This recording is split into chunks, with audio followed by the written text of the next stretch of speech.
이 신비한 세계에서 고대의 두개골이 인류의 진화사를 뒤흔드는 가능성을 보여줍니다. 이 180만 년 전의 두개골은 인류의 역사를 다시 쓸지도 모릅니다. 보세요. 그것은 상당히 큽니다. 아마도 그것은 기념할 특별한 표상에서 언급되는 거인일지도 모릅니다. 인류의 역사에는 거인에 관한 전설이 많지만 과학자들은 최근 이러한 거대한 인간형 생물이 실제로 지구상을 걸어다녔다는 무서운 발견을 했습니다. 뭐라고요? 뭐라고요? 그건 무엇인가요? 함께 옛날에 존재했던 거인의 증거를 살펴보겠습니다. 이 비디오의 시작과 함께 이 매혹적인 미스터리를 심층적으로 탐구해 봅시다. 호주의 우이터 거인의 뼈. 2015년 7월 믿기 어려운 뉴스가 인터넷상에서 퍼졌습니다. 호주에서 높이 5m, 약 16.5피트의 거대한 인간의 뼈대가 발견되었다는 것입니다. 보고에 따르면 이 놀라운 발견은 호주에서 마지막으로 남아있는 거성 문명의 유적 근처에서 발견되었다고 합니다. 이 특이한 표본을 더 신비롭게 만드는 것은 애들레이드 대학의 한 지머 교수가 이에 놀라며 이러한 거대한 고대 인류가 이해하기 어려운 것이라고 인정한 것입니다. 찰스 번 아일랜드의 거인. 찰스 번, 별명 아일랜드의 거인이라고도 불리는 인물은 18세기에 살았으며 그의 비범한 신장으로 유명합니다. 번은 아일랜드의 론던데리 카운티에서 태어나 신장은 약 7피트 7인치로 그를 어디로 가든 주목받게 만들었습니다. 신장은 이례적이지만 번은 온순하고 친절한 인물로 묘사되며 그의 공연은 영국 각지에서 많은 관객을 끌어들였습니다. 그러나 번의 삶은 완벽하지 않았습니다. 그는 건강 문제에 직면했으며 알코올 중독이나 비대세포증 등 과다한 성장 호르몬 생성을 일으키는 하부네아 수체 질환으로 고통받았습니다. 건강 상태가 악화되면서 그는 해장을 희망했고 사후에 사람들의 눈에 띄지 않도록 하고 싶었습니다. 그러나 번의 소망은 존중받지 못했습니다. 그의 친구들은 그의 해장 소망을 이루려고 노력했지만 그가 22세에 별세한 후에도 그의 시체는 유명한 해부학자 존 헌터에게 매입되었습니다. 헌터는 번의 시체를 해부하고 그의 뼈대를 보존했으며 이것은 런던의 헌터니안 박물관의 인기 전시품이 되었습니다. 최근에는 번의 유골을 전시하는 윤리적 문제가 점점 논의되고 있습니다. 박물관은 그의 뼈대를 일반 공개해서 철수시키기로 결정했지만 그것은 여전히 과학 연구에 활용됩니다. 아일랜드의 거인 사건은 인류의 유골을 박물관에서 관리하는 데 대한 심각한 우려나 이러한 표본을 획득하는 데 대한 식민지 유산의 재고를 불러일으켰습니다. 산디에고의 거인. 19세기 중반쯤 캘리포니아 주 산디에고 근처에서 중요한 발견에 관한 보고가 퍼지기 시작했습니다. 특히 1895년에는 산디에고 근처에 위치한 라 렌초 목장에서 우물을 파고 있던 노동자가 놀랄만한 길이의 뼈 파편을 발견했습니다. 그 길이는 9피트 4인치에 이르렀습니다.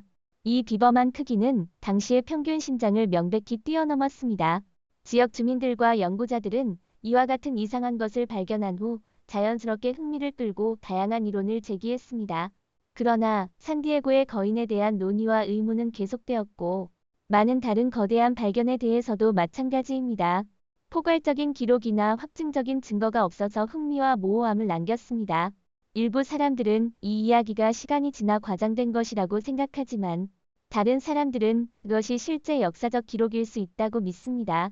이러한 논의는 고대 역사나 인류의 체형 진화에 관심을 가진 뿐만 아니라 당시의 사회, 문화, 환경에 대한 이해와 탐구를 촉발했습니다. 이상한 18채의 거인의 뼈격. 1912년 5월 위스콘신주 델반 호수 근처에서 18채의 이상한 거인의 뼈격이 발견되어 과학자들과 주민들의 의문과 의심을 불러일으켰습니다.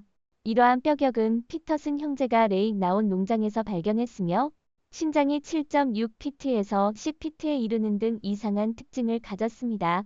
또한 두개골은 알려진 어떤 당대 종족보다도 크고 이 중에 치아열과 6개의 손가락과 발가락이 있었습니다. 처음에는 의심이 있었지만 뉴욕타임즈가 이 발견을 보도함으로써 이상한 이 생물들의 기원과 성격에 대한 사람들의 관심과 추측을 불러일으켰습니다. 위스콘신 주에서 발견된 거대한 매장터나 의식용 기념비는 수천 년 전에 그 지역을 걸어다니던 신비한 거인 종족의 존재를 드러냈습니다.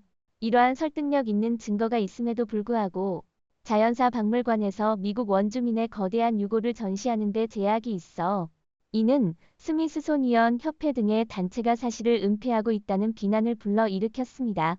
이러한 이상한 현상은 북미의 역사적 주류 과학적 합의나 고대 문명과 그 주민의 진짜 성격에 대한 의문을 제기했습니다. 아마존의 거인 고고학자들은 에콰도르와 페루의 아마존 지역에서 키가 7에서 8피트인 고대 거인의 뼈를 발견했습니다. 이러한 놀라운 발견은 이 지역의 고대 인류 집단에 대한 우리의 이해를 의문케 했습니다. 초기 조사에서 이 거인들은 건강한 개체이며 거인증에 의한 호르몬 증가의 증거가 없었습니다. 영국의 인류학자 러셀 디멘트와 그의 독일 동료들은 아마존 지역 사회를 조사하여 이 큰 인간들의 존재를 이해하려고 했습니다. 이러한 발견은 아마존의 거인에 관한 대대로 전해오던 이야기가 실제로 진실일 수 있다는 가능성을 보여주었고 아마존의 고대인들에 대한 더 많은 호기심과 조사를 불러일으켰습니다. 이 발견으로 고대 아마존인의 사회구조, 생활 양식, 문화에 대한 더 깊은 탐구가 시작되었고 고대 세계를 이해하기 위한 새로운 시각과 사고방식이 제공되었습니다. 고대 로마의 거인 1991년 고대 로마의 발굴 조사 중에 6피트 8인치에 이르는 놀라운 키의 남성 스켈레톤이 발견되었습니다. 이 결론은 특히 놀라운 것으로 세 세기의 로마 남성의 평균 키가 약 5.5피트였기 때문에 더욱 그렇습니다. 연구자들은 처음에 비정상적으로 긴 무덤에 주의를 기울였지만 추가 조사에서 스켈레톤과 사지도 비정상적임을 알 수 있었습니다. 이탈리아 피사 대학의 고병리학자 시모나 마노티가 이끄는 팀은 피하하선 종과 관련된 두개골 손상의 증거를 발견했습니다. 두개골 손상과 피하하선 종의 동시 존재는 이 인물이 거인증에 걸렸음을 보여줍니다.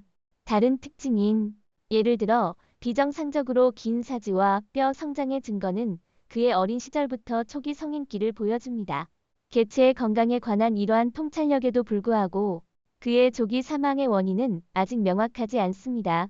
추측에 따르면 그는 16세에서 20세 사이에 사망했으며 이로써 고대 로마의 생활과 건강에 관한 흥미로운 문제가 제기되었습니다. 이 발견은 고대 로마 사회의 새로운 시각을 제공하는 데 그치지 않고 고대 의학이나 인류의 발전에 관한 중요한 단서를 제공했습니다. 스틸빌의 거인 1933년 미주리 주 스틸빌에서 놀라운 발견이 주목을 받았습니다. 그것은 8피트에 달하는 스켈레톤이었습니다. 최대의 목격자인 빌리 홀은 어릴 때 화살촉을 찾으려고 구멍에 손을 넣고 유물을 찾고 있었다고 합니다. 그러나 그는 유물을 찾지 못하고 사람의 뼈를 발견하여 크게 놀랐다고 합니다. 빌리가 스켈레톤을 본 사실이 발표된 후 그것은 동굴에서 꺼내져 완전히 전시되었습니다. 이 발견은 사람들을 완전히 놀라게 하였고 스틸빌 도서관은 이 발견에 대한 세부 정보를 기록했습니다. 그 중에는 스켈레톤을 비교하기 위한 6피트의 인물 사진도 포함되어 있습니다. 이 발견은 논란뿐만 아니라 고대 역사나 존재할 수 있는 거인 종족에 대한 추측과 논의를 일으켰습니다. 클리프 그레이브 1959년 고고학자들은 서부 버지니아 주의 클리프 그레이브에 주목했습니다. 카네기 박물관의 스켈레톤 전문가인 도널드 델레그 박사는 발굴 중에 거대한 스켈레톤을 발견했습니다. 이 거인의 키는 7피트 2인치에 이르렀으며 그 시대의 많은 사람들보다 훨씬 키가 큰 것이었습니다. 이것은 유일한 거대한 스켈레톤 발견이 아니었습니다. 인류학자들은 패턴을 발견했습니다. 북아메리카의 매장지대에서 발견된 스켈레톤은 보통 7피트에 이르는 경우가 많았습니다. 델레그 박사와 그의 동료들은 이러한 거인들에 대해 과학적 출판물에도 기술했습니다. 이러한 스켈레톤은 또한 이상한 스켈레톤 형태를 가지고 있었고 따라서 일부 북아메리카의 선사시대 사람들이 우리가 상상하는 것보다 훨씬 더 크다는 가능성에 대한 증거는 논의의 여지가 없었습니다. 클리프 그레이브는 고고학이 역사를 수정하고 이러한 장소에 누가 살았는지를 재고하는 예 중 하나에 불과했습니다. 이러한 발견은 고대 인류의 체형에 대한 사람들의 이해를 도전하는 데 그치지 않고 선사 문명이나 인류의 진화를 이해하기 위한 새로운 시각을 제공했습니다. 셀파인 톰브 오하이오 주에 위치한 셀파인 톰브는 19세기 90년대에 할바드 대학의 고고학자인 프레드릭 워드 풋넘에 의해 광범위한 연구가 이루어졌습니다. 그의 발굴에서 풋넘 교수는 스켈레톤 유해를 발견하여 주변 환경에 신비로운 색채를 더했습니다.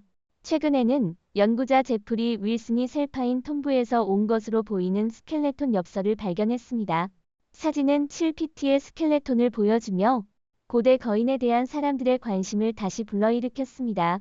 고고학적 조사 중에 다양한 논쟁이 들리기는 하지만 셀파인 톰브에 관한 미스터리는 여전히 계속해서 커져만 갑니다. 이것은 7피트의 스켈레톤이 그림으로 그려져 있기 때문에 명백합니다. 발굴된 엽서는 많은 논쟁과 관심을 불러일으켰습니다. 사진의 신뢰성이나 촬영 장소의 구체적인 위치에 대한 의문이 제기되었습니다. 이러한 논쟁으로 인해 이 고대의 동상의 토더미에 숨겨진 비밀을 생각해야만 하며 이 이야기의 복잡성은 더욱 증가했습니다. 이러한 발견은 고대 문명이나 인류의 체형에 관한 연구를 촉진하고 고고학에서의 다양한 도전과 해석의 복잡성을 드러냈습니다. 마이애미 밸리의 8피트 1.5인치 스켈레톤 1899년 마이애미스버그라는 작은 마을에서 우물을 파고 있던 한 그룹의 노동자들이 우연히 놀라운 것을 발견했습니다. 거인과 같은 스켈레톤입니다. 그것은 8피트 1.5인치에 이르고 주변 사람들보다 훨씬 컸습니다. 이 놀라운 발견 소식은 신속하게 퍼지고 사람들은 이것이 한때 북아메리카에 살았던 거인 종족에 속한다고 말하기 시작했습니다. 스미스소니언 협회의 유명한 과학자인 윌슨 교수가 조사에 달려갔습니다. 그는 해골을 주의 깊게 관찰하고 그것이 확실히 옛 것이며 그가 이전에 본 것과 다르다고 말했습니다. 이는 거인에 대한 전설을 격화시켰습니다. 그러나 그 후에 다른 과학자들이 더 자세한 조사를 실시했습니다. 그들은 이 스켈레톤이 실제로 거인이 아니라 특정 질병인 긴지간변증을 앓고 있었던 아메리카 원주민 남성임을 발견했습니다. 이 질병은 호르몬 분비에 영향을 주며 특히 손발, 얼굴의 뼈가 과도하게 자라게 합니다. 그들은 또한 이 질병의 증상인 해골의 기저에 특이한 돌출을 발견했습니다. 과학자들이 모두를 설명했지만 여전히 거인의 스켈레톤에 동의하는 사람들이 있습니다. 그들은 스켈레톤을 누구에게나 보여주기로 하였고 이는 큰 매력이 되었습니다. 이는 또한 역사상의 거인에 대한 사람들의 추가적인 고찰을 촉발했지만 그 존재를 증명하지는 않습니다. 이 발견은 과학적 설명과 전설의 미묘한 관계를 보여주며 또한 사람들이 미해결의 미스터리에 대한 지속적인 관심을 반영합니다. 오늘 영상은 여기서 마치겠습니다. 시청해주신 모든 분들께 감사드립니다. 이 영상이 마음에 드셨다면 좋아요, 공유, 채널 구독을 잊지 마시고 저희와 함께 더 흥미로운 콘텐츠를 살펴보세요. 더 흥미로운 지식과 흥미로운 내용을 공유하려면 업데이트에 주의를 기울이십시오. 다음 영상에서도 또 뵙길 기대하겠습니다.